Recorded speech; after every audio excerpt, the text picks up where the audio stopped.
그래서 무고라는 말을 쓰면 조금 생소할 것 같기도 합니다. 그래서 요 글자부터 풀이부터 좀 먼저 조금 해볼까 합니다. 무고라고 하는 게 지금은 잘 안 쓰는 말인데요. 이 고전에는 보면은 고자가 많이 나오는데 우선 고자를 한번 봅시다. 고자를 보면은 요 글자를 풀이를 이렇게 분해를 해보면요. 그 위에는 벌레 충자 3개입니다. 벌레 충자 3개가 저게 벌레라는 것의 정식 글자죠. 벌레 충자고. 그 밑에 저것은 그런 명자입니다. 그래서 그런 명자가 밑에 있고 위에는 벌레 충자가 있는 요 글씨가 바로 고라고 이제 읽는 겁니다. 그럼 요건 뭐냐? 이제 중국 사람들 기록에 나오는 것들입니다만은 이게 꽤 널리 기록에 나옵니다. 이제 여러 종류의 벌레를 갖다가 또는 짐승을 갖다가 큰 독이라든지 또는 큰 병에다가 막 집어넣는다는 겁니다. 그것도 특히 이제 5월 단오날 해야지 효과가 있다고 그럽니다만은 막 집어넣고 그 다음에 이제 한 1년 정도 겉들떠 보지도 않고 두면은 그 안에 있는 벌레들이 자기들끼리 배가 고파가지고 서로 잡아먹는다는 겁니다. 그래서 잡아먹고 난 다음에 마지막 남은 한 마리의 벌레, 이 벌레가 바로 고라는 겁니다. 그래서 이 벌레는 특별한 능력을 가지고 있다는 거죠. 그래서 이건 비단 벌레뿐만 아니라 어떤 항아리에다가 뭐 뱀이라든지 도마뱀이라든지 이런 걸 넣어가지고 1년 뒤에 열어봤을 때 뱀이 한 마리 남았다. 그러면 이제 그 뱀을 사고, 뱀 사자를 써서 사고라고 이야기합니다. 그래서 이 조고라고 하는 것은 그래서 고를 만드는 거죠. 그래서 조를 중국 사람들 기록에 보면은 옛날 중국의 설화집 같은 데 보면은 고를 만드는 이야기가 많고 이 고는 근래까지 이 중국 학자들의 조사에 하면은 뭐 근래도 중국의 소수민족들 가운데서는 이런 고를 만든다고 그럽니다. 그래서 이걸 제가 조고라고 하는데 왜 그러면 이런 고를 만드느냐 했을 때 이제 설명은 그렇습니다. 우선은 하나 남은 벌레인 고는 특별한 능력을 가지고 있기 때문에 이것을 잘 부리면은 이제 이 고를 가지고 있는 사람들이 마음대로 그걸 컨트롤을 해가지고 자기가 미워하는 사람, 원망하는 사람 이런 사람을 해칠 수가 있다는 겁니다. 그래서 남을 해치기 위한 수단으로서 고를 만드는 거죠. 그리고 나아가서는 이런 고를 만들게 되면은 이 고가 이제 그 사람을 죽일 뿐만 아니라 상대방의 자기하고 사이 나쁜 사람을 죽일 뿐만 아니라 그 사람이 가지고 있던 여러 가지 재물들을 자기한테 가져온다는 겁니다. 그래서 자기를 부자로 만들어준다. 이런 관념도 있다고 그럽니다. 또는 이런 고로 말미암아서 죽은 사람들은 그 망령이 이제 이 고를 만든 사람의 심부름꾼이 되어서 농사를 지으라고 하면 농사를 짓고 뭐 심부름 보내면 심부름도 하고 해서 이 사람을 컨트롤할 수 있다는 겁니다. 요것은 이 중국에서 관념입니다만은 호랑이 앞에 창기라는 게 이제 있습니다만은 요 이야기는 뭐냐면 호랑이에게 사람이 잡아먹히고 나면은 그 잡아먹힌 사람은 반드시 호랑이의 창기가 돼가지고 호랑이 앞을 이렇게 따라다니면서 호랑이를 인도해가지고 다른 사람을 잡아먹히게끔 안내를 해준다는 겁니다. 그래서 안내를 해줘서 다른 사람이 호랑이에게 잡아먹히고 나면은 그때 비로소 창기에서부터 해방이 되어서 이제 신분적인 자유를 얻게 되고 그래서 호랑이에게 떨어져서 이제 좀 자유롭게 살 수 있지만은 자기가 대신 희생물을 잡아주지 못하면은 자기가 계속 호랑이의 창기로서 사역을 받아야 된다는 거죠. 이런 관념하고 이제 좀 비슷합니다만은 그래서 이 중국에서는 고를 만들어서 이걸 남을 해치고 또는 이제 심지어는 부자를 만든다. 이런 관념들이 기록에 보면은 꽤 많이 나옵니다. 그 이야기가 거의 천편일률적인데 벌레 잡아서 넣어가지고 한 마리 남은 걸 가지고 누구 해쳤다. 또 그 사람 재물 가져왔다. 이런 이야기들이 굉장히 천편일률적인 이야기들이 쭉 기록에 보면은 시대를 가리지 않고 나오고 있습니다. 그래서 여기에 이제 고라고 하는 것이 남을 해치는 거죠. 해치는 술법인데 여기에 이제 무자를 붙여서 무고라고 하면은 의미를 이제 조금 더 확대해서 고를 가지고 남을 해치는 것뿐만 아니라 남을 저주하는 것. 이걸 이제 좀 넓게 이야기를 하는 겁니다. 근데 저주라는 것은 기본적으로 말로 하는 거거든요. 근데 이 말로 하기 때문에 저주하고 무고가 꼭 일치하지는 않습니다.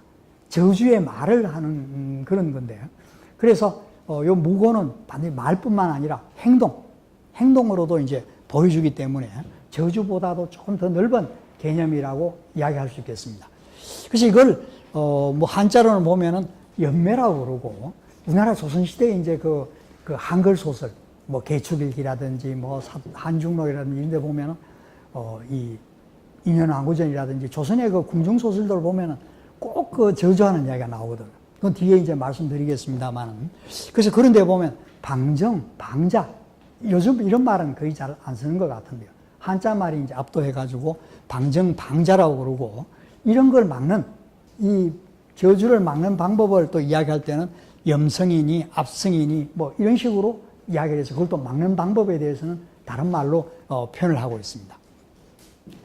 그러니까 제가 이제 흑주술이라는 말을 달아놓았는데요. 이제 서양의 인류학자들이 원시사회에 대한 연구를 많이 하면서 그 원시사회 사람들의 그런 그 종교 행위들을 갖다가 자기들 기독교적인 종교하고 뭔가 다르다는 거죠. 그래서 기독교를 갖다가 세계에서 제일 위에 있는 종교라고 놓으면서 다른 원시민족들의 종교를 한 좀 낮춰보는 그런 각도에서 뭐라는 말을 썼냐 하면 매직이라는 말을 많이 썼습니다. 그래서 매직, 이건 이제 우리가 주술이라고 이제 번역을 많이 하는데요.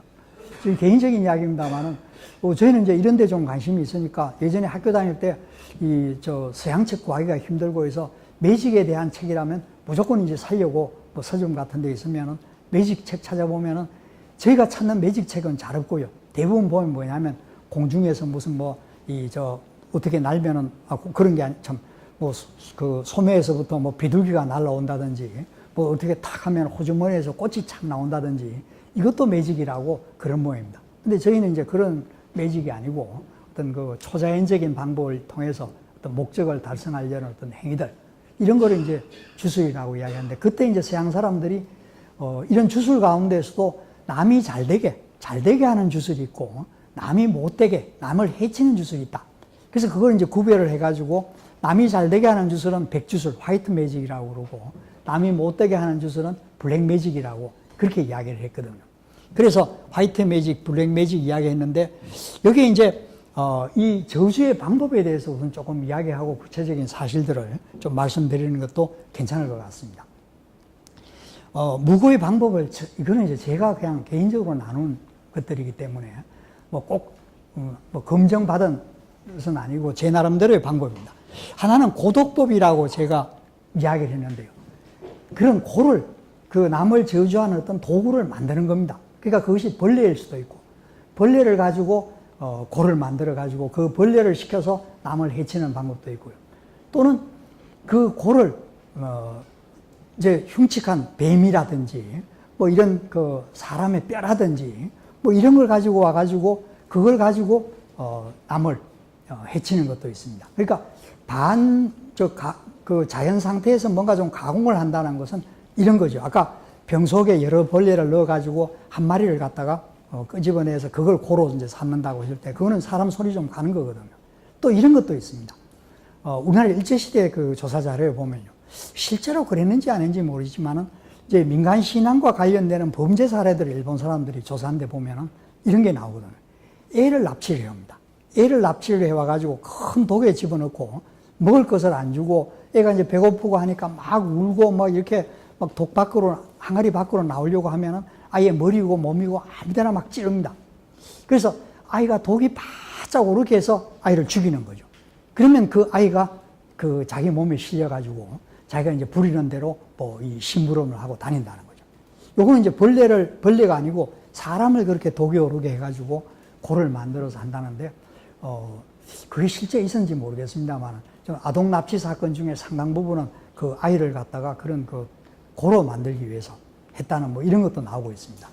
그래서 뭔가 남을 해칠 수 있는 물건을 가지고, 물건이나 무슨 어떤 그 사물을 가지고 남을 해치는 방법이 있고, 또 하나는 고술법이라고 하는 것은 그런 그 어떤 의례적인 행위를 통해서 남을 해치는 겁니다. 그래서 이건 유감주술적 방법이라고 하는 것은 동유는 감응한다. 유유상종 할 때 동유는 감응한다는 건데, 예를 들어서 내가 저 사람이 굉장히 밉다 하면은 그 사람의 초상화를 가지고 막 그 사람을 찌른다든지, 또는 그 사람의 인형을 만들어서 막 찌른다든지 해서 그 사람에게 해를 끼치는 거죠. 그런 한 예가 오른쪽에 있는 요거는 이제 근래 겁니다. 이건 근래 건데 제가 찍은 사진이 아니고요. 저처럼 뭐 이런 문헌을 가지고 주로 조사하고, 현장 조사는 뭐 1년에 몇 번 안 나오고 이런 사람들은 굿할 때 저주하는 굿은 잘 보기 힘듭니다. 지금도 저주굿을 한다고 그러거든요. 저주굿을 한다는데, 저주굿은 이거는 대외비이지 않습니까? 대외비이기 때문에 아무나 이건 볼 수 있는 게 아니고, 이 무당들하고 굉장히 친한 사람들, 이런 학자들이 이제 가서 조사를 한 건데, 제가 잘 아는 분이 이제 야, 이 저주에 대한 자료가 뭐가 없냐고 하니까 저한테 준 사진이 바로 저거였습니다. 그래서, 이 저주굿들이 보면 되게 이제 이 처첩 간에, 첩과 본체 간에 이런 것들이 이제 저주굿을 많이 하는데요.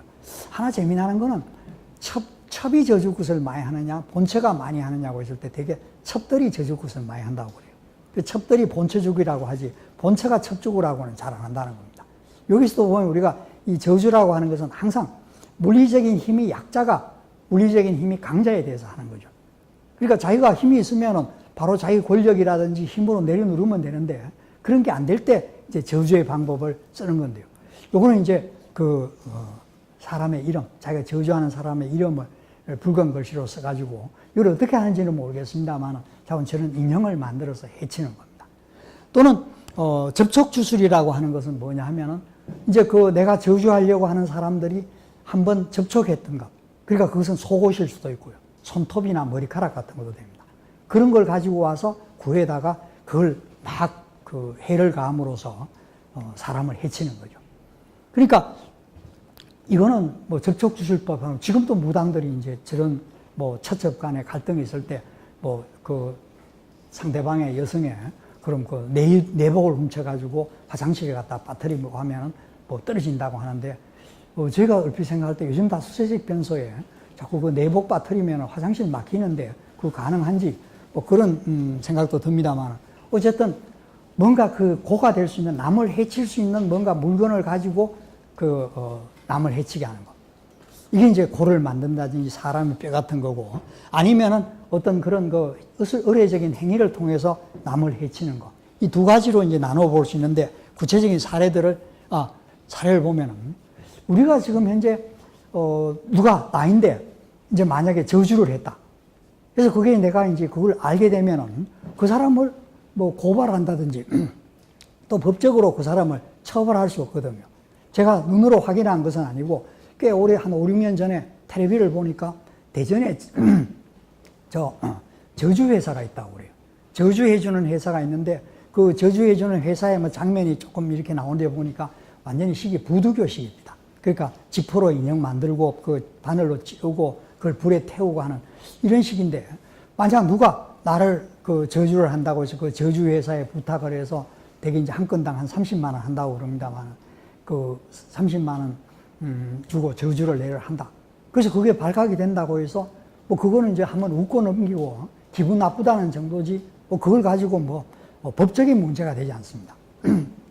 그러나 옛날에 조선시대 사람들은 그걸 실제로 믿었거든요. 그 구체적인 증거로 여기 지금 제일 왼쪽에 있는 것은, 요거는 법전인데, 속대전이라는 법전인데, 여기 만약에 저주하다가 걸리면은 요건 살인죄입니다. 사람이 죽으면 살인죄고, 안 죽었을 경우에는 살인미수죄입니다. 중형에 처해집니다.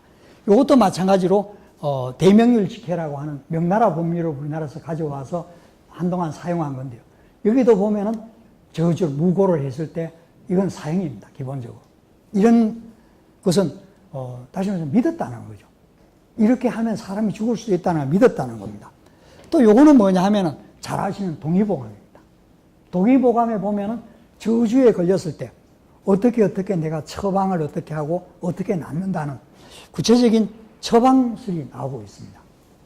그래서 실제로 믿었고, 아까 말씀드린 것처럼 이거 원칙은 보면 약자가 강자에게 대개 이제 힘이 부족한 사람이 정세 역전을 위해서 한다는 거고, 그 다음에 이거는 꼭 문제가 되는 것이, 내가 저주를 했다고 막 나서서 떠들고 다니는 사람은 없습니다. 이건 꼭 고발자가 있습니다. 그래서 고발자가 상대방을 모함하기 위해서 하는 수도 있고 실제 할 수도 있겠습니다만, 이것이 사건화되고 사회 표면에 떠오른 것은 꼭 누가 고발을 하기 때문입니다. 그 다음에 이제 위치크라프트와 위치의 관계 이런 것은 좀 생략을 하겠습니다. 그리고 또 시간이 이제 모자랄까봐 해서, 제가 이야기하는 미천이 너무 빨리 떨어질까봐 해서 예비로 하나 준비한 건데, 요거는 간단하게 말씀드리면, 조선시대 각 관청에는 부군당이라고 하는 신당이 있었습니다. 그래서, 이제 우리나라 무속을 실제로 믿었다고 하는 그 한 예로서 지금 말씀을 드리는 건데요. 그래서 이것은, 조선 후기의 이 관청 그림인데요.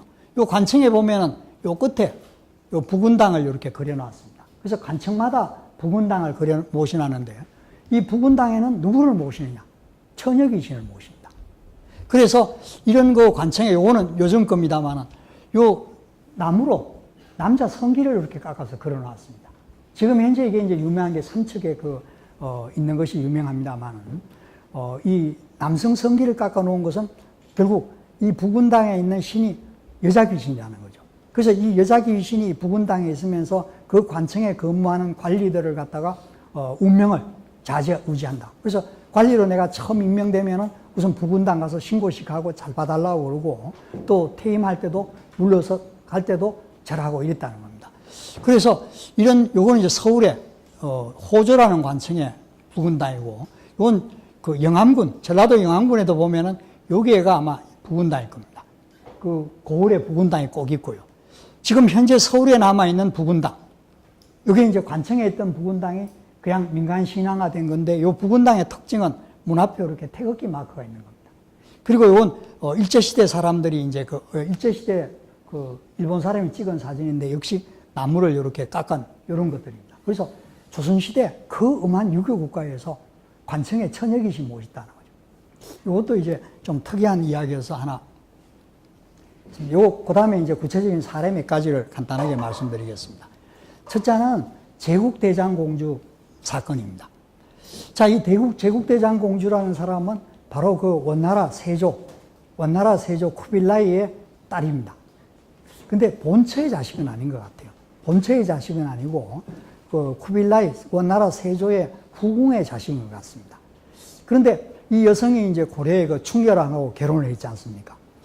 그런데 우리는 이제 흔히 이걸 가지고 이야기할 때 우리가 원나라의 부마국이 되었고, 우리가 이제 원의 압제를 받는 하나의 굉장히 상징적인 그런 이야기로서 이야기를 합니다만은, 사실 충렬왕은 이 제국대장공주하고 결혼할 때 보면 나이가 39인가 그렇습니다. 40 정도 됐거든. 그러면 이 사람은 벌써 부인이 결혼을 해도 여러 번 한 사람입니다. 그리고 제국대장공주는 몇 살인가 하면은 10대 후반이었습니다. 그러니까 40대 아저씨하고 10대 후반 된 아가씨하고 결혼했는데, 이 제국대장공주가 굉장히 인물이 예뻤다고 그럽니다. 그래서 몽고 측의 이야기는 뭐냐 하면, 이 충렬왕이 자기가 먼저 제국대장공주 부인으로 달라고 막 쫄르고 다녔다는 겁니다. 그러니까 몽고가 우리를 컨트롤하기 위해서 뭐 여성을 이렇게 그 공주를 부마로 왕비로 삼아가지고 컨트롤한 게 아니고, 이 충렬왕 아저씨가 막 따라다니면서 요즘식으로 하면 원조교제 하려고 그랬던 거죠. 원조교제 하려고 막 따라다녔다고 하는 게 그 몽고 쪽에는 그런 설명이 났습니다. 근데 충렬왕이 이미 왕비가 다 있고 한데, 이제 제국대장공주를 부인으로 맞아들이면서 원래 부인은 이제 후궁으로 떨어져 버리고 제국대장공주가 부인이 됩니다. 대장공주라고 하는 건 뭐냐 하면은 왕의 고모라는 뜻입니다. 그러니까 그 후에 원나라의 왕들이 봤을 때 제국대장공주는 고모니까 제국대장공주라고 그랬습니다. 근데 이 제국대장공주하고 이제 충렬왕하고 사이에서 이 제국대장공주가 나이는 훨씬 어리지만은 제국대장공주가 자기 원나라 친정의 백을 믿고 훨씬 힘이 셌습니다. 그래서 나이도 20살 넘게 차이 나는 충렬왕의 뺨을 때렸다는 거거든요.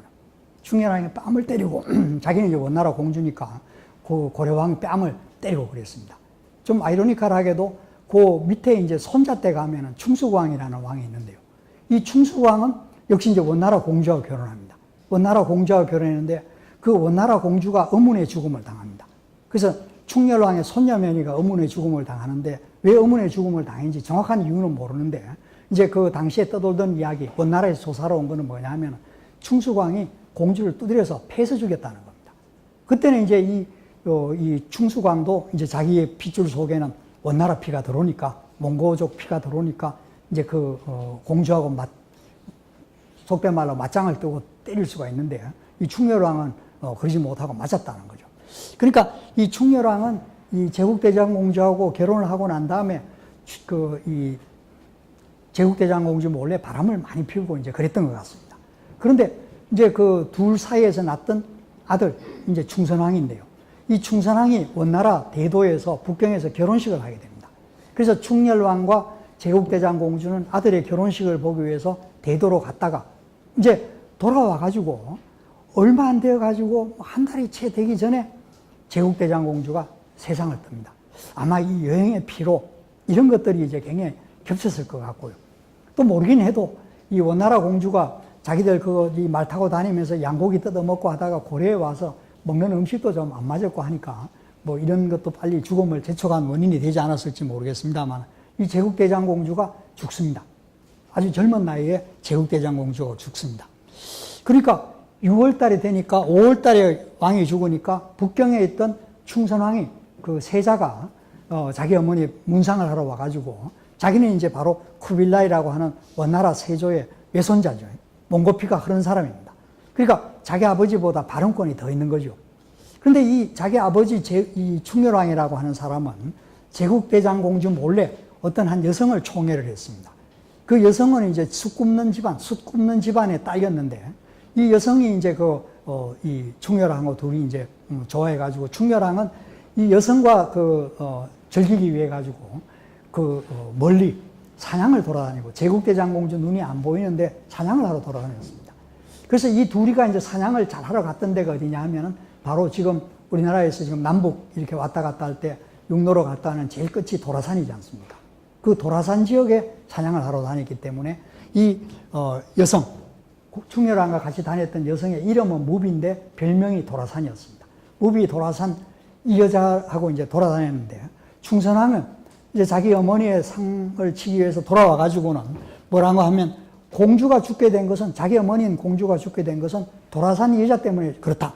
그래서 무비에게 돌리고 무비의 세력하고 세력과 무비를 연결된 그런 그 세력들 이런 사람들을 숙청을 합니다. 그래서 이때 그 숙청당한 사람들이 소위 이야기하는 권문세족들입니다. 그러니까 충선왕은 그 무비라는 여자가 저주를 해서 자기 어머니가 죽었다.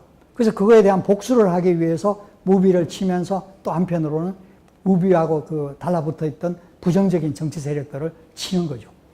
그런데 바로 이제 이렇게 되니까 충렬왕이 이제 정치의 뜻을 잃고 나는 정치 안 하겠다 해서 아들을 왕위에 물려줍니다. 그래서 충선왕이 이제 즉위하게 되는데요. 충선왕이 즉위하자마자 일어난 사건이 개국대장공주 사건입니다. 이 개국대장공주라고 하는 것은 원나라 세조의 손녀입니다. 세조의 손녀인데 이 사람의 그 공주의 아버지가 진왕이라고 해서 왕위의 후보자로 있었는데 이 사람이 이제 일찍 죽는 바람에 다른 사람이 왕이 됐거든요. 그러니까 원래 같으면은 정식 공주였을 텐데 자기 아버지가 일찍 죽는 바람에 그 태자 자리에 있으면 죽는 바람에 정식 황제의 딸은 아닙니다. 근데 요 여성이 이제 충선왕과 혼인을 했습니다. 그래서 원나라하고 이제 정략적인 결혼을 충선왕하고 원나라 황실의 개국대장공주와 결혼을 했는데 이 두 사람은 사이가 굉장히 안 좋았습니다.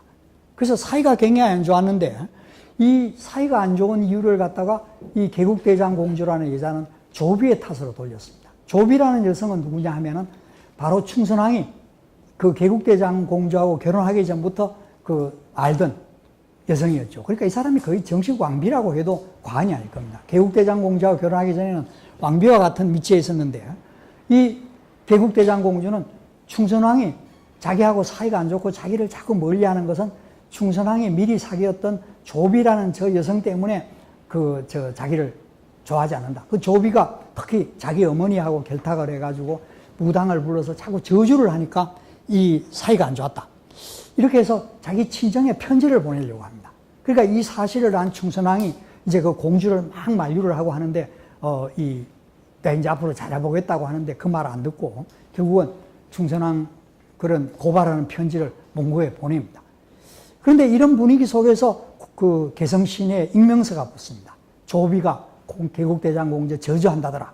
이런 게 이제 곳곳에 붙으니까 결국은 이제 이것이 공론화되고 사회적으로 이제 문제거리가 되니까 이제 그 다음에 몽고에서 사람이 와가지고 조비하고 조비의 아버지, 조비의 어머니를 몽고로 데리고 와가지고 저주했다고 해서 혹독하게 때립니다. 그래서 이 그 조비의 아버지하고 조비는 끝까지 버텼는데 조비의 어머니는 그 매를 이기지 못해서 저주를 했다고 이제 이야기를 합니다. 그래서 이게 이제 가정 고초를 다 당하고 그렇게 해서 혹독한 고문을 당하고 이 사건의 책임을 지고 이 숭선왕은 왕위를 올라간 지 1년 정도밖에 안 되고 1년 동안에 막 권문세족을 치고 개혁 정치를 실시하려고 하다가 물러가게 됩니다. 그러니까 이 사건은 결국은 뭐냐 하면은 숭선왕이 즉위하는 과정에서 반대 세력을 치는데 그 기회로 뭘 이용했느냐 하면은 저주, 이 무비라고 하는 여성의 저주를 이용해서 반대 세력을 쳤습니다. 그런데 이번에는 한 1년 뒤에는 바로 자기가 그 저주 때문에 이제 그 권문세족들에게 역습을 당해가지고 결국 정권에서 물러나게 되는 이런 사건이 이제 하나 재밌는 사건으로서 뭐 주목되는, 재밌다기보다도 이 사람 고문당하고 했는데 재밌다 하면 안 되겠죠. 이런 사건이 하나 있었습니다. 그 다음에 조선 왕조의 경우에는 저주 사건이 기록에 많이 나옵니다. 저주 사건이 기록에 많이 나오고 재밌는 것도 또 재밌다고 이야기하네. 이 주목할 만한 것들도 꽤 있습니다. 그러니까 예를 들어서 장희빈 사건, 이것도 유명한 사건이지 않습니까? 드라마에 늘 나오는 그런 것이고, 또 무슨 사도세자 이야기, 이런 것도 보면 사도세자가 좀 정신이 오락가락하고 하는 이런 사람인데요.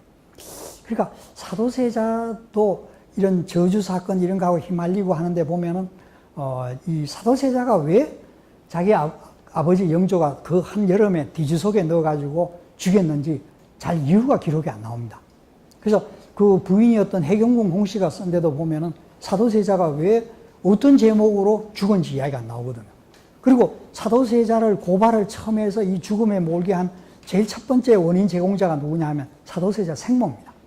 생모가 사도세자 저는 나쁜 놈이라고 해가지고 결국 영조가 노발대발하고 결국 두지 안에 넣어서 죽음에까지 이르게 되는데요. 이거는 이제 왜 그런지 잘 밝혀져 있지 않습니다. 그런데 이걸 이제 역사하는 사람들이 모든 게 이제 정치 권력 세력의 관계, 당정 관계로만 이렇게 보는데요. 그런데 역사를 너무 그런 사회적인 측면에서만 해석을 해서 맞을 수도 있지만은 또 인간이라고 하는 것은 개인적인 감정들도 있거든요. 근데 너무 사회적인 면만 가지고 해석을 하고 정치 권력 간의 다툼으로 해석하면 오히려 그것이 사실의 어떤 진상을 못 볼 수도 있습니다. 근데 제가 조금 말씀을 드리면 제가 본 범위 내에서 사도세자를 죽음에 이르게 한 가장 그럴듯한 원인이라고 추측하는 것은 사도세자가 과부가 된 자기 배드가 같은 여동생입니다. 과부가 된 홀로 된 자기 여동생을 겁탈을 했다는 거죠. 그래서 그 당시에 근친상간 이건 용납할 수 없는 건데 사도세자가 정신이 오락가락하고 하니까 그런 걸 했는 것이 결국 죽음으로 이르게 한 큰 원인이다. 이런 이야기도 맞는 것 같습니다. 자, 그 중에 이제 제가 두 가지만 말씀을 드리려고 하는데요. 하나는 개축옥사, 임목대비 이야기고, 하나는 이제 조귀인 이야기, 사건 이야기입니다. 자, 이것도 경과에 대해서는, 경과가, 비교적 자세하게 알려져 있으니까 말씀을 드리면요. 요 1613년 광해군이 즉위하고 난 다음에 5년 뒤에입니다. 그러니까 5년 뒤에 4월 달에 문경세제에서 은을 운반하는 사람이 강도들에게 은이 급탈당하는, 뺏기는 그런 사건이 있었습니다. 그래서 범인들을 색출해서 잡아보니까 이 서울에서 내노라 하는 집에 서자 7명이 작당을 해가지고 그 은을 갖다가 강탈을 했던 사건이었습니다. 자, 그런데 이 사건이 이제 단순히 그 은을 강탈한 도적들의 사건이었는데 이걸 당시 집권 세력이었던 대북 세력들이 이것을 정치적인 사건으로 이제 몰고 가게 됩니다. 그래서 이것을 어떻게 이용하려고 하느냐 하면은 이 사람들이 은을 빼앗은 이유는 군자금을 마련해서 역모를 하기 위해서다.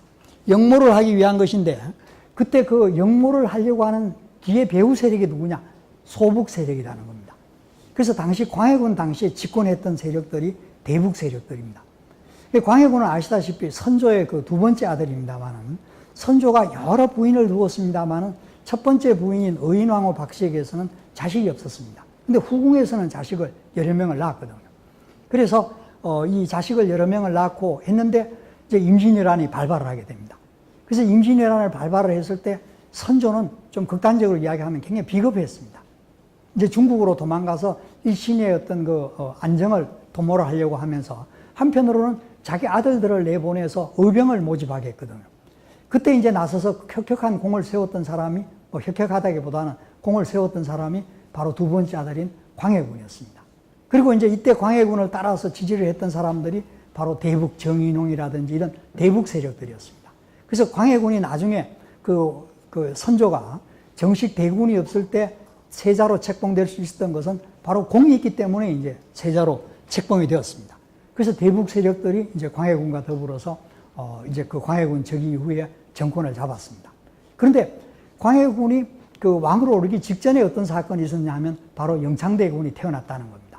그러니까 그 선조는 첫 번째 부인이었던 의인왕후하고 사이의 자식이었고, 의인왕후가 세상을 뜨고 난 다음에 바로 이어서 19살 된 임목대비를 이제 그때 선조는 51였습니다. 51였던 선조가 임목대비를, 임목왕후를 부인으로 맞아들였고, 부인으로 맞이한 그 해에 이제 첫 번째 딸을 낳고 3년 뒤에 아들을 낳았습니다. 영창대군을 낳았습니다.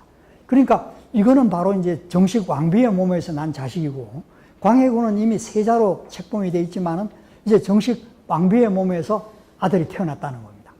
그러니까 이게 이제 광해군의 입장에서는 상당히 자기의 어떤 존립의 그 위기를 느끼지 않을 수 없었습니다. 자기는 아무리 나이가 많고 30몇 살이라고 해도 이제 정식 몸에서 대군이 태어났다는 거죠. 그런데 조선시대 이 사대부 집안의 기록을 보면요, 이 영창대군이 임목대비의 몸에서, 임목왕후의 몸에서 영창대군이 태어났을 때 임목왕후의 친정집에서 경의 잔치를 벌이고 막 축하를 많이 했다는 겁니다. 야, 우리 이제 왕비가 정식 대군을 낳았으니까 이제 확실하다 라고 했는데, 그때 그 집에 며느리 한 사람이 그거는 굉장히 불행한 일이다. 영창대군의 출생이라고 하는 것은 이거는 불행한 일이고 얘가 우리 집안을 말아먹을 애인지도 모르겠다. 뭐 그렇게 해서 그 부정적인 입장을 취했다고 그러는데요. 이제 쓴 기록에서는 그 집안의 며느리, 김재남 집안의 그 며느리의 해안을 이야기하고 있습니다. 그러니까 생각하면 그렇죠. 아들이 낳았다고 해서 막 기뻐하고 막 이렇게 하는 것은 정말 근시안적인 생각입니다. 얘가 이제 화근이 되는 거죠.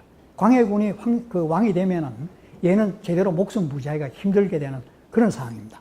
그래서 이 대북 세력이 어떻게든 영창대군을 갖다가 치려고 하는 이런 생각을 하고 있는데, 이제 이런 사건이 일어나니까 소북 세력을 겨냥해가지고 영모 사건이라고 그럽니다. 근데 이게 이제 영창대군 쪽으로 불똥이 튀게 되는 것은 뭐냐 하면은, 이 영모 사건이 소북 세력들을 치면서 영모 사건을 막 조사를 해 나가는데, 그때 이 선조의 첫 번째 부인이었던 의인왕후의 친정 집안에 오빠인 걸로 알고 있습니다만, 박동량이라는 사람이 이 소북 세력들하고 연결된다, 이런 식의 이제 조사가 들어갔습니다. 그래서 이 박동량이라는 사람은 나는 임목대비 집안하고 또 그 소북 세력들하고 아무 관계 없다, 관계가 없을 뿐만 아니라 나는 그 집안의 원수다. 왜 원수냐 하면은 선조가 말년에 이제 병이 들었을 때, 선조가 한 41년간 집권하다가 병이 들었을 때, 이 임목대비 쪽에서 이런 선조가 병이 된 것은 뭐냐 하면은, 돌아가신 첫 번째 부인이 자기 남편을 자꾸 저승으로 데리고 가려고 부르기 때문에 선조가 병이 났다 해서 이 의인왕후의 능에다 가서, 이게 이제 동구릉입니다. 동구릉의 9개 능 중에 하나인데, 그 동구릉에 가서 땅을 파가지고 뭔가 저주를 했던 모양입니다. 이런 사건이 발각이 됐기 때문에 자기는 절대 임목대비하고 자기 집안은 원수 집안이지. 우리 집안 왕비의 무덤에 가서 저주했는데 그 사람들하고 우리가 어떻게 지낼 수 있느냐. 그렇게 이야기하면서 그 사람들은 다니면서 저주는 한다. 그러니까 이제 이걸 또 꼬투리 잡아가지고 임목대비하고 관련되는 무당들을 조사를 하고 들어갑니다. 그래서 이 무당들을 조사를 해서 이 무당들을 강제로 고문을 하고 또 그 궁녀들을 고문을 해서 결국은 이 임목대비가 저주를 했다. 그래서 주로 이제 저주의 대상은 광해군이죠. 광해군을 저주를 했다는 걸 이제 공초를 받아내 가지고 무녀와 궁녀들을 다 죽여버리고, 또 결국은 영창대군은 사망하고 임목대비는 덕수궁, 지금 덕수이고 서궁으로 쫓겨가는 그런 사건이 발생합니다. 여기서는 특징이 뭐냐 하면은 정권쟁탈전이 있고, 정권쟁탈전에서 그걸 확대시키는데 무고를 정치적으로 이용한 겁니다. 그 다음 하나는 김자점의 옥사라고 하는 건데요. 이거는 드라마도 제가 우리 집에서 텔레비 채널권이 없어서 다 보지는 못했습니다만은 꽃들의 전쟁이라는 데서 이거를 한 것을 한두 번 봤었습니다. 재밌게 본 적이 있는데요. 요거는 조귀인이라는 사람이 이제 그 저주의 당사자로 나오는데, 이 조귀인이라는 사람은 요 인조의 후궁입니다. 인조의 후궁이고 어떤 양반집의 서녀 출신이었습니다. 그래서 인조 초년에 후궁으로 들어와가지고 딸을 처음에 낳고 그 다음에 숭성군 아들 낳고 또 아들을 낳았습니다. 그래서 인조대에 그 인조로부터 굉장히 총애를 받았습니다. 그런데 이 여성은 이 무속을 굉장히 좋아했던가 봐요. 그래서 궁중에서 저주 사건이 일어나면은 이 저주 사건의 어떤 그 장본인으로서 잘 이름이 오르내렸습니다. 요 1643년에는 인조의 후궁 이시가 이제 그 왕을 저주했다라고 해서 이제 잡히는 사건이 발생하는데요. 실제로 이시라는 여성이 저주를 한 것이 아니고 요 조귀인이 이시를 갖다가 제거하기 위해서 저주 사건을 만들었다고 그럽니다. 그 다음 또 유명한 것이 1645년에 소현세자의 부인인 강빈의 죽음이죠. 그래서 이 강빈의 죽음이라고 하는 것도 결국은 소현세자가 이제 돌아오고 난 다음에 거의 독살당했을 가능성이 많습니다만은 이 소현세자 부인이 이제 살아있었고 또 소현세자와의 사이에서 아들이 3명이 있었음에도 불구하고 인조는 그 소현세자의 아들 3명에게 세자를 물려주지 않고 소현세자의 동생인 복림대군 뒤에 효종에게 왕위를 물려줬다는 건 다 아는 사실이지 않습니까? 그러다 보니까 이 아들 셋을 낳은 강빈이라는 사람의 입장에서는 엄청 이게 이제 불만이거든요. 그래서 인조가 몸이 안 좋고 이런 일들이 몇 번 있고 하면서 특히 이제 인조 17년에 인조가 이 전복을 먹었는데 그 전복이 어떤 식중독에 걸려서 몸이 안 좋았을 때 그게 이제 강빈이 저주를 한 거다 해서 강빈 주변의 사람들을 조사해서 강빈이 저주했다. 그래서 이제 강빈을 그 약을 먹여서 죽이는 사건이 있었습니다만은 요 사건 때도 조귀인이 관계를 했다고 그럽니다. 그래서 이 조귀인은 궁중에서 어떤 저주 사건이 일어나면 배우로서 이제 많이 활약을 했는데요. 그 다음 이런 조귀인이 자신의 권력을 공고히 하기 위해서 인조 반정의 공신이며 당시의 권력자인 김자점과 혼인 관계를 맺습니다. 그래서 요 효명공주가 바로 김자점의 아들하고 그 혼인을 하게 됩니다. 그래서 당시 권력자였던 김자점과 이 혼인을 하게 되고 아마 조귀인은 자기 아들 중에 누구 하나를 왕위에 올리려고 하는 욕심이 있었던 것 같습니다. 그런데 이 김자점이라고 하는 사람은 효종이 즉위하자마자 인조 때는 굉장히 권세가 강했습니다만은 효종이 새로운 정치를 실시하려고 하면서 새로운 정치 세력들, 살림 세력들을 갖다가 이 발탁을 하려고 합니다. 그때 이제 송중길이라든지 송쉘이라든지 하는 이런 분들이 이제 발탁이 되는 거죠. 그런데 이런 살림 세력들은, 새로운 정치 세력들은 기존의 어떤 기득권 세력인 김자점을 굉장히 비판적으로 이야기합니다. 그리고 김자점은 특히 이제 친청파로 몰리고 이 살림 세력은 효종을 도와가지고 북벌을 하려고 합니다. 그러니까 김자점이가 이 세력과의 싸움에서 이제 물러나서 광양으로 귀향을 가게 됩니다. 그래서 이 광양으로 귀향을 가서 이제 컴백을 하기 위한 복수의 칼날을 갈고 있었습니다. 요 사람이 이제 조귀인으로 배우로 나왔고, 요 사람은 효종의 둘째 부인, 인조의 둘째 부인으로 나오는데, 이제 이 적대 세력으로 이렇게 그리는 것 같습니다. 그런데 이 발단은 뭐냐 하면은, 아까 했던 조귀인의 첫 번째 아들인 숭성군이라고 하는 사람의 첩이, 영이라는 첩이 있었습니다. 이 여자가 꽤 이제, 종이었는데 예쁘고 그랬던 모양입니다. 그래서 조귀인이 영희가 삭삭하고 이쁘고 하니까 요 영희라는 여자를 갖다가 숭성군에게 첩으로 주었습니다. 자기 아들 첩으로 이제 추천을 해준 거죠. 그런데 이 영희라는 여자는 자기가 이제 그 숭성군의 총애를 받고 조귀인의 총애를 받는다는 것을 갖다가 기화로 해가지고 이 숭성군의 본처를 굉장히 무시하고 돌아다니면서 본처 욕을 하고 돌아다녔다는 겁니다. 그런데 이 숭성군의 본처는 누구냐 하면은 바로 앞서 했던 그 인조의 두 번째 부인 장열왕후의 친정 조카입니다. 자기 언니의 딸이죠. 그러니까 요 딸 공주의 대비에 이 조카를 갖다가 욕하고 다니고 하니까 이제 요 승성군의 처가 자기 이모인데 가가지고 요 영이라는 요 여자를 못 쓰겠다고 욕을 좀 하고 했던 모양입니다. 그래서 장렬왕후가 요 영이라는 여자를 불러가지고 야단을 쳤습니다. 너 그렇게 하는 게 행진이 뭐냐? 야단을 치니까 요 여자가 이제 승성군을 원망하면서 조균이라는 여자가 지금 뭐 하고 다니는지 아시냐고. 여자가 바로 지금 효종 죽이고 하려고 지금 온데 저주하고 다닌다. 온갖 데 땅 파가지고 흉측한 물건 묻고 이런 짓 하고 돌아다닌다. 그래서 이걸 이제 고발을 하게 되니까 대비가 장렬왕후, 나중에 이제 장렬 대비입니다만은 대비가 이제 효종 불러다가 이런 일이 있는데 조사를 해보시오. 해가지고 이제 이걸 조사를 합니다. 그래서 김조긴이라는 여성의 저주 사건을 조사를 하니까 결국은 이게 이제 김자점의 영모의 어떤 그런 배후까지도 드러나게 됩니다. 그러니까 아까 개축옥사는 이 영모 사건을 가지고 그걸 더 강화하기 위해서 만들어 붙인 데 비해서 이거는 저주 사건에서부터 시작해가지고 영모 사건으로 확대됩니다. 근데 여기서 하나 재미나는 것은요.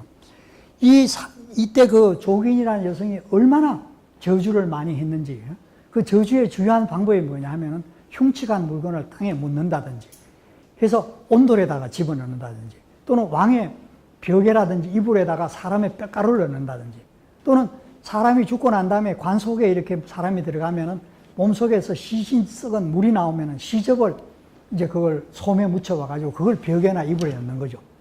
뭐 이런 끔찍한 짓을 많이 했었고 그렇기 때문에 이게 이제 도처에 흉측한 사람 뼈나 뭐 이런 것들을 묻었기 때문에 신하들 사이에서 나온 여론이 뭐냐 하면은 왕이 지금 머물고 계시는 동궐, 여기서 동궐이라고 하는 것은 창경궁과 창덕궁을 둘을 같이 일컬어서 동궐이라고 합니다. 동쪽에 있는데요. 이쪽에 이제 비원 쪽인 창덕궁이고 이쪽이 이제 창경궁입니다. 이쪽에 하도 조기인이라는 여성이 저주를 많이 해가지고 흉측한 물건이 많았기 때문에 동굴의 흙을 전부 바꿔버려야 된다는 겁니다. 그래서 2,000명의 성녀를 동원해가지고 흙을 전부 바꿔치웁니다. 특히 이제 온돌 속에서 뭐가 많이 나왔습니다. 각 방에 있는 온돌 속에서 끔찍한 물건들이 많이 나왔는데, 그래서 그 기록을 보면은 공사 기간 중에 매일 흉측한 물건들이 나온 거죠. 그래서 기록에 보면은 흉물이 너무 많아서 정리조차 하기 어렵습니다. 할 정도로 궁중에서 저런 것들이 많이 이루어졌다는 겁니다. 그래서 이런 것들을 보면은 민간에서도 했습니다만은 결국은 이런 정치 권력의 그런 어떤 변화 속에서 이 여성들의 그런 저주 사건들이 큰 파장을 물고 오는 겁니다. 간단하게 진령군 이야기를 한번 해보겠습니다. 이 진령군은 충청도 장호원 출신의 문nhân 것 같습니다. 근데 작년에 이제 최순실이라는 양반의 그런 사건이 있고 난 다음에 최순실이라는 사람하고 이제 진령군하고 이렇게 많이 비교하니까 그때 제가 이제 놀란 것은 그 사건이 작년 후반부에 와서 많이 터졌습니다만은 그때 작년에 진령군에 대한 소식이 2번이 나왔습니다. 그래서 그 사건이 일어나고 이제 막 사람들 사이에서 회자되고 있는 상황 속에서 이 작가분이 2분이 진령군에 대한 소설을 거의 같은 시기에 썼었습니다. 저도 좀 관심이 있으니까 2개의 소설을 급하게 이제 구해가지고 읽어봤는데요. 좀 급하게 쓰는 편은 확실히 나는 것 같습니다. 자료조사는 제대로 잘 안 된 것 같습니다. 근데 요 충청도 장호원 출신의 문녀인데, 요 문녀는 자기 몸주신으로, 몸주라고 하는 것은 처음 자기에게 신을 내려준, 자기에게 무당으로서의 어떤 영험을 내려준 신을 몸주신이라고 합니다. 그래서 무당들이 되는 과정을 보면은 이제 사람이 시름시름 아프고 병원에 가서 뭐 아무리 치료를 해봐도 안 낫고 병명도 모르겠고 심지어는 뭘 못 먹어가지고 영양실조 걸려서 빼빼 말랐을 때 이 링겔 주사를 이렇게 영양 보충한다고 링겔 주사를 줬는데 링겔 주사 바늘이 막 부러지고 링겔 주사가 안 들어가는 거죠. 그래서 결국 이것은 보통 병이 아니고 신의 부름이다. 그래서 이건 신을 받아야지만이 병을 나을 수 있다. 그래서 이제 신을 받을 때 몸에 들어오는 신이 바로 내림굿 할 때 들어오는 신이 바로 몸주신입니다. 근데 보통은 신 들어오면은 신을 받으려고 안 하고 신을 누르려고 합니다. 신기를 없애려고 하는데 잘 안 눌려지죠. 그래서 몇 번 하고 누른굿 해도 잘 안 되고 하는데 안 돼서 이제 결국은 내림굿을 받는데, 그때 이 무녀의 몸주신은 아마 관운장인 것 같습니다. 관운장 신을 이제 이 여성이 모셨던 것 같습니다. 그런데 이 충청도 장호원 지역에서 별로 이름 없는 무당이었습니다만은 1882년 임오군란 때 명성황후가 그 군인들을 피해가지고 자기 친정 쪽으로 도망을 갑니다. 그런데 이 매천야록이라고 하는 황현 선생의 기록을 보면은 이제 명성황후도 자기 목숨을 살아가지고 이제 자기 친정 쪽으로 와서 자기 친정 오빠 쪽에 누구 해당되는 사람 집에 언거를 하고 있었습니다만은 역시 내 장래가 어떻게 될 것인지, 내가 또 과연 다시 왕비로 컴백할 수 있을지 없을지, 이게 이제 굉장히 궁금하죠. 그래서 동네에 무당이 있다고 하는데 그 여성을 불러가지고 자기의 신분을 밝히지 않고 점을 쳤습니다. 그런데 이 매천야록의 기록에 보면은 이 장원, 이 무녀는 명성황후를 보는 순간 최고급의 절을 했다는 겁니다. 그러니까 이 왕비라든지 이런 왕실의 최고급의 인사 아니면 하지 않는 절, 어떤 절인지 저는 잘 모르겠습니다. 그런 절을 쫙 했다는 겁니다. 그러니까 명성황후도 저 여자가 이제 벌써 나의 신분을 아는구나 라고 이제 생각했고, 그 여성이 매달 며칠 날 이제 그 황궁을 하실 수 있습니다. 근데 그 예언이 그대로 맞아떨어졌습니다. 그래서 명성황후는 이제 자기가 다시 이 왕궁으로 돌아갈 때 이 여성을 데리고 갑니다. 그리고 데리고 가고 난 다음에도 자기가 그 몸이 아플 때 다른 사람이 이렇게 주물을 줘도 별로 몸이 낫지가 않은데 진령군이 주물을 주면은 이게 몸이 개운하다는 겁니다. 그래서 굉장히 총애를 했습니다. 그래서 이 명성황후는 이 여성에게 서울 명륜동에다가 집을 하나 지어줬습니다. 그리고 여기에 이제 관운장 신을 모시겠습니다. 그래서 서울에 당시에 관운장을 모시는 대표적인 사당이 두 개가 있었습니다. 하나는 이 동묘, 지금 1호선 타고 가면 동묘 있지 않습니까? 그 동묘가 바로 동관왕묘, 그래서 동묘라고 이제 줄여서 이야기하고, 하나는 서울역 건너편에 지금 서울 남대문 경찰서 뒤에 이렇게 조금 올라가는 고방으로 올라가는 길이 있습니다만, 거기 있었던 것이 남묘라고 해서 남관왕묘입니다. 그래서 남묘와 동묘가 있었는데 북쪽에다가 명륜동에다가 또 하나의 그 사당을 지어줬습니다. 그래서 그걸 이제 북묘라고 했는데요. 그래서 이 북묘에 이제 지어줬는데, 이 북묘 자리는 지금 이제 터가 남아 있습니다만, 그러니까 옛날에 송시열이가 살았던 자리라는 거죠. 이거 좀 상당히 아이러니컬한데요. 송시열이 하면 조선시대 최고의 성리학자라고 이야기하는데, 송시열 선생이 서울에 와서 머물던 그 집터에다가 바로 이 무당집을 만들어준 거죠. 그래서 이 북묘에 거주했고, 그 임오군란 2년 뒤에, 1882년 2년 뒤에 갑신정변이 일어났을 때 국왕 부부가 어디로 피신하느냐? 저 이제 서울의 그 뒤쪽으로 해가지고 바로 이 북묘로 도망을 갑니다. 근데 이 여성은 이제 그 총애를 받고 정식으로 내려진 칭호는 아닙니다만 진령군이라고 하는 군인, 이거는 이제 공신에게 주는 칭호인데요. 진령군이라는 것을 사칭을 했던 것 같습니다. 그래서 매간 매직을 하고 무리를 빚었습니다. 그 밑에 이제 자료는 뭐냐 하면은 우리나라 그 여러 왕비들이 대개 다 무당들을 다 좋아했습니다. 그 여성들의 그 교과서에 보면은 여사선가 뭐 내훈이나 이런 거 보면은 무당 믿지 말라는 이야기를 많이 하거든요. 그런 이야기 많이 하는 이유는 뭐냐 하면은 워낙 많이 믿으니까 그런 거 믿지 말라고 이야기한 거 아니겠습니까? 그런데 제일 왕비들이 다 많이 믿고 그 귀신이 이 창경궁 뒤에 있는 통명전에 산다고 그러고 이야기 나옵니다만은, 여기 여러 왕비들 가운데 무당을 제일 많이 믿었던 대표적인 인물은 아무래도 명성황후가 같습니다. 그래서 이거는 명성황후가 자기 아들을 위해 가지고 전국 명산대천에 그 봉우리마다 촛불을 하고 종이를 바치면서 기도했던 물목을 적은 것들입니다. 이게 지금 서울의 장서각에 꽤 많이 남아 있습니다. 그래서 그것뿐만 아니라 자기 자신이 무당의 신으로 지금 모셔지고 있습니다. 그래서 이런 진령군이라는 여성은 관왕묘 확산에, 관왕신앙 확산에 크게 기여를 했고, 요 오른쪽에 있는 거는 이제 강화도의 그 명성황후 백으로 이 강화도의 그 관왕묘 몇 개 만드는데 도움 걷는 그런 문서입니다. 그런데 요 여성은 갑오경장 이후에 축출되는 것 같습니다. 그래서 사망을 하는 것 같은데요. 이제 요 진령군이 세상을 떠나고 나중에 비참하게 죽는 것 같습니다. 어떻게 정확하게 죽은지 모르겠는데 갑오경장이 일어나고 명성황후의 힘이 없어지고 그 이듬해 을미사변이 일어나서 명성황후 죽고 이런 과정에서 완전히 이제 몰락해서 끝에 비참하게 죽은 것 같은데요. 요 여성이 죽고 난 다음에 이 여성을 신어머니, 진령군을 신어머니라고 하는 수령계라고 하는 여성이 있었는데요. 수령계라는 여성은 황성신문이나 이 신문에 많이 나옵니다. 그런데 요 수령계라고 하는 요 여성은 또 자기 그 신어머니의 영향을 받아서 그런지 정치적인 센스가 있어서 그런지요.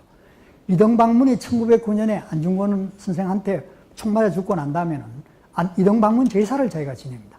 이등방문 자기가 제사를 지내면서 자기는 이제 이등방문을 제사 지내는 사람이니까 자기를 함부로 건드리지 마라. 뭐 이런 식으로 이제 해서 뭐 하는 것도 나옵니다만은.